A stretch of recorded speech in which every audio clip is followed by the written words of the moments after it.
An electron of charge magnitude E and mass m enters a region where a uniform electric field of magnitude E points upward and a uniform magnetic field of magnitude B points out of the page. The electron travels horizontally to the right without being deflected. Determine the speed of the electron in terms of E and B. Okay, so I'm going to start by drawing basically what's being described. So we have an electron that's supposed to be a minus sign, and we have the electric field E, which is uniform and points upward. So I'm just going to draw a few arrows like so.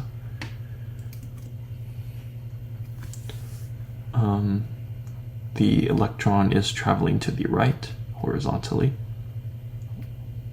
with some speed v, and the magnetic field B points out of the page.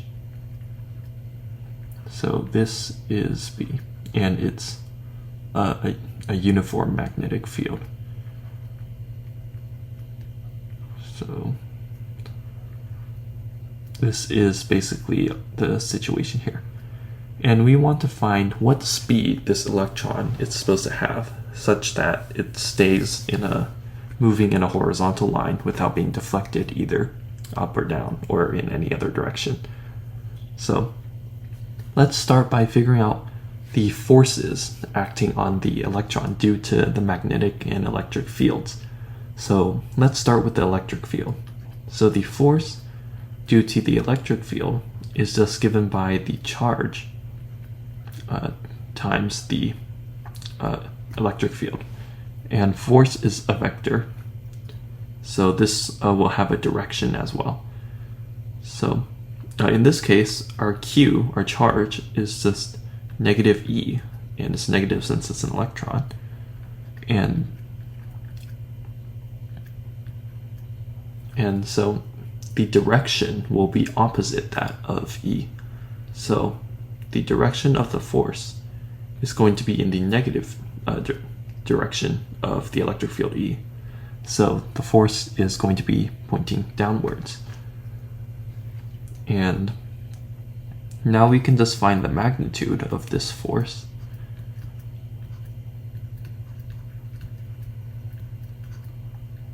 And so the magnitude of the force is really just E, little e times the electric field E, the magnitude of the electric field.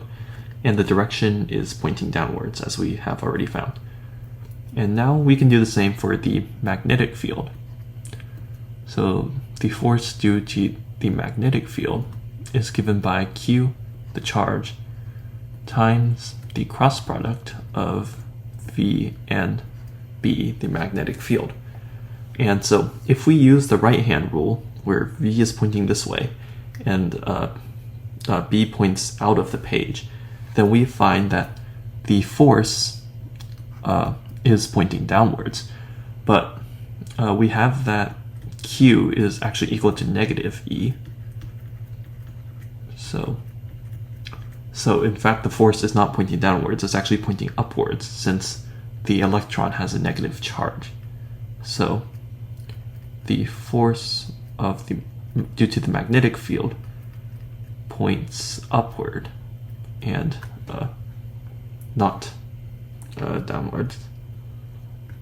So let me erase this. So now that we know the direction of this force, the force due to the magnetic field, we can find the magnitude of the force due to the magnetic field. And that's just equal to E, the charge, and V cross B, the magnitude of this cross product, is just V times B times the sine of theta. And theta is the angle between V and B. But since V, the velocity V points right, and B points out of the page, the two are perpendicular. So theta is just 90 degrees. And this simplifies the sine of 90 degrees, which is 1. So the force of the magnetic field is equal to E times V times B. And that's the magnitude. So now we can use Newton's laws, which says that the sum of all forces acting on an object is equal to its mass times its acceleration.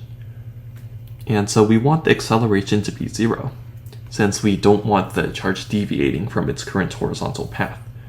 And the only two forces acting on this charge are the force due to the magnetic field and the force due to the electric field.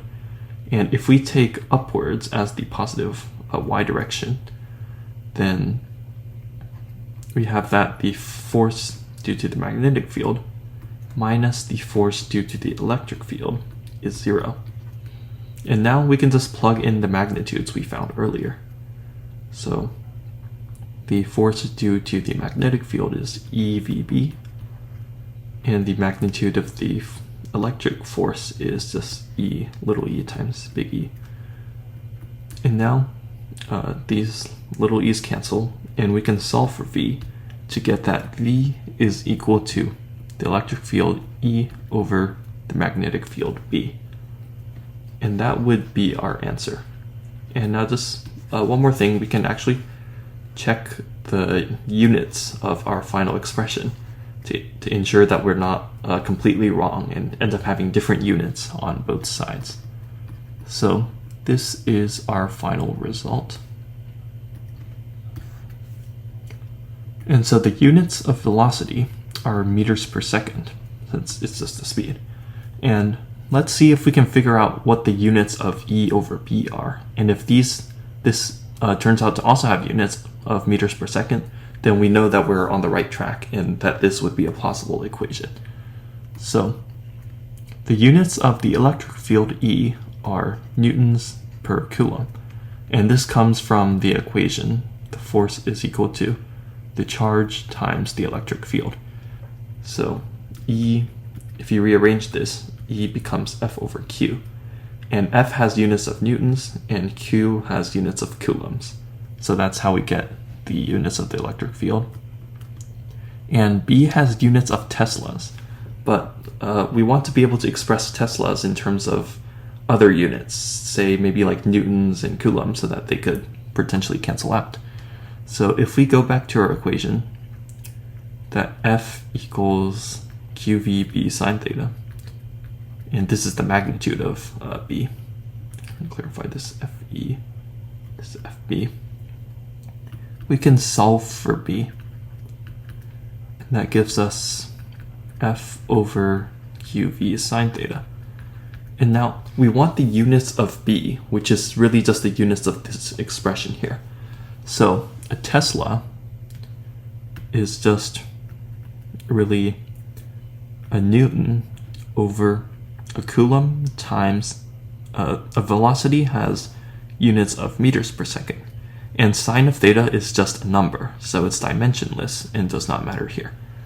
So now if we plug this in, this becomes newtons per coulomb over newtons over coulombs times meters per second. And now notice here that all of the newtons per coulombs cancel, and we are left with 1 over meters per second. This becomes 1 over seconds per meter, which becomes meters per second. And it turns out that these units do match up. So we have consistent units in our equation, and this could be a plausible solution. And it actually turns out that this is the solution to this problem. And this dimensional analysis is just something you can do to check your answers after you have finished a problem if you have extra time left. And that is how you would solve this problem here.